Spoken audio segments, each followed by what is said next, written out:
Dozens of people are searching for a missing hiker in the gorge. 21-year-old Riley Zickel set out on an overnight hike by himself. The County Sheriff's Office is searching for a missing hiker on the Olympic Peninsula. John and Trevor Higgins, the father and son, were last seen Friday. They disappeared while hunting near Bear Camp Road above Agnes. 21-year-old Riley Zickel, the senior at Lewis and Clark College, disappeared. An emotional plea from friends of a woman who is missing right now in the Skamania County wilderness. She's 19 years old, Maureen Kelly. Searchers are looking for a 76-year-old farmer who did not come back from mushroom hunting near Grangeville.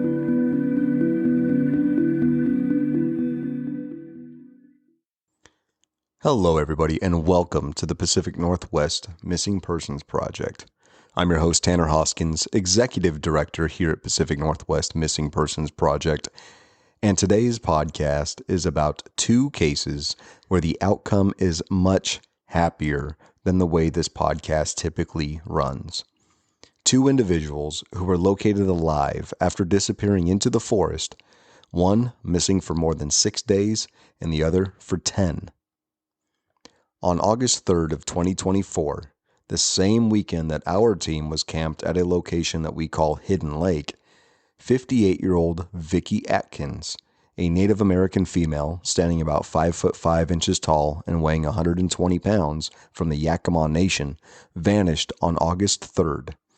Vicki was picking huckleberries in the Sawtooth Berry Fields, about 15 miles southwest of Mount Adams along Forest Road 24 inside of Gifford Pinchot National Forest with two other friends.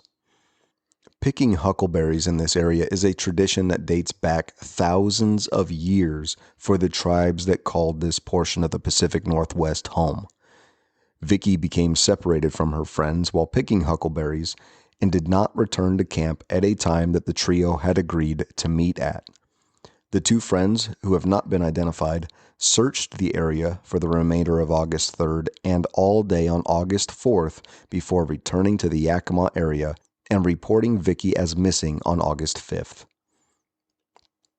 I would like to take the time to note that if you ever lose a friend or a loved one and they are missing into the late night, do not hesitate to call 911. You need to request search and rescue almost immediately. When a person becomes lost in the wilderness, time is against them. Getting resources into the area needs to be of highest priority.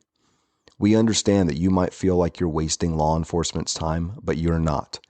By not calling, you're actually wasting valuable time in getting necessary resources there to help find your missing loved one. All right, back to the story. On August 6th, the Skamania County Sheriff's Office and search and rescue teams descended into the area and began a thorough search for Vicki.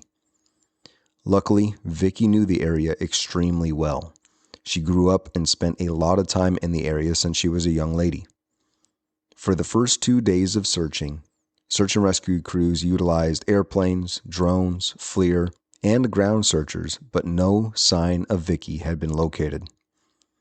Vicki had officially been missing for 5 days at that point, and nothing of value had been located despite the advanced technology and SAR team efforts. On August 8th at about 1 p.m., a citizen of Trout Lake, Washington, located Vicki near Forest Road 88, a road that leads into Trout Lake from the forest, and they gave her a ride to Skyline Hospital in White Salmon, Washington. It was reported to the Skamania County Sheriff's Office that Vicki had fallen in the forest while picking berries, struck her head, and became disoriented. It has also been reported that the Bureau of Indian Affairs will be reaching out to Vicki for an interview about what happened and how she survived her ordeal in the wilderness. But for now, there are few details that I am comfortable providing, without them coming firsthand from Vicki herself. This story is likely to be updated as more details become available. Everyone here at Pacific Northwest Missing Persons Project is beyond grateful to hear that Vicki was found safe. We wish her a very speedy and full recovery.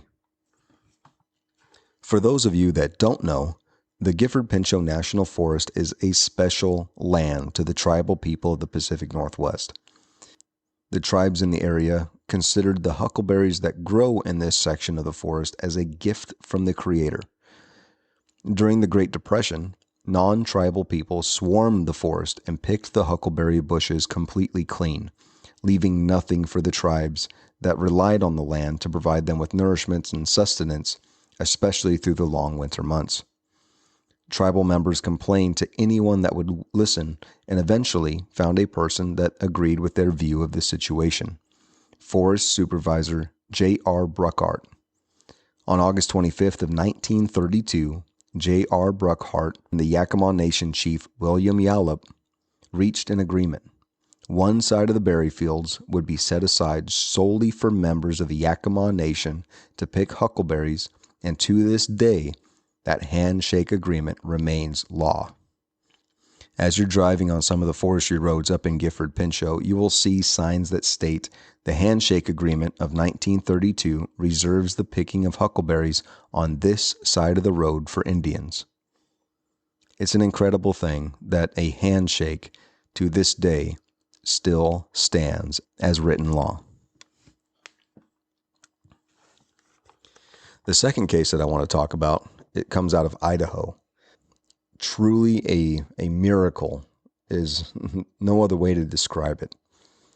89-year-old Bing Olbum was last seen entering the Salmon-Challis National Forest at Hunter Creek Trailhead on August 1st of 2024, with a plan to exit the forest near the McDonald Creek area on August 6th. Bing had taken 5 days of supplies with him at the time that he entered the forest. On August 7th, the Custer County Sheriff's Office and search and rescue volunteers descended upon the area, and for 3 days, no sign of Bing had been located. On Saturday, August 10th, local residents took to the forest and were recreating on horseback in the area that Bing's had been known to be at and located Bing's campsite. Then, just a little bit after midnight on August 11th, Bing was located by the people on horseback. By 3 a.m. on August 11th, Bing was out of the forest and safely reunited with his friends and family. How Bing survived this ordeal, missing for 10 days with only 5 days worth of supplies, has yet to be shared publicly. But we here at PNW MPP are all ears for the details. This story will absolutely be updated as more information becomes available. We are incredibly thankful that both of these outdoorsmen were found safe and sound. It is a truly remarkable outcome. If you know Vicki Atkins or Bing Olbum, or if you have your own story of survival from being lost in the wilderness, we'd love to hear from you. Sharing your experience can provide valuable insights into the cases where others are still missing in these same forests and wild places. That's our podcast for the week. Thank you for tuning in. And as always, if you plan to recreate in the forests of the Pacific Northwest and beyond, please take the time to look up who's missing in the area you plan to recreate at and remain vigilant. You never know when you might locate something that brings answers or closure to a grieving family. Thank you.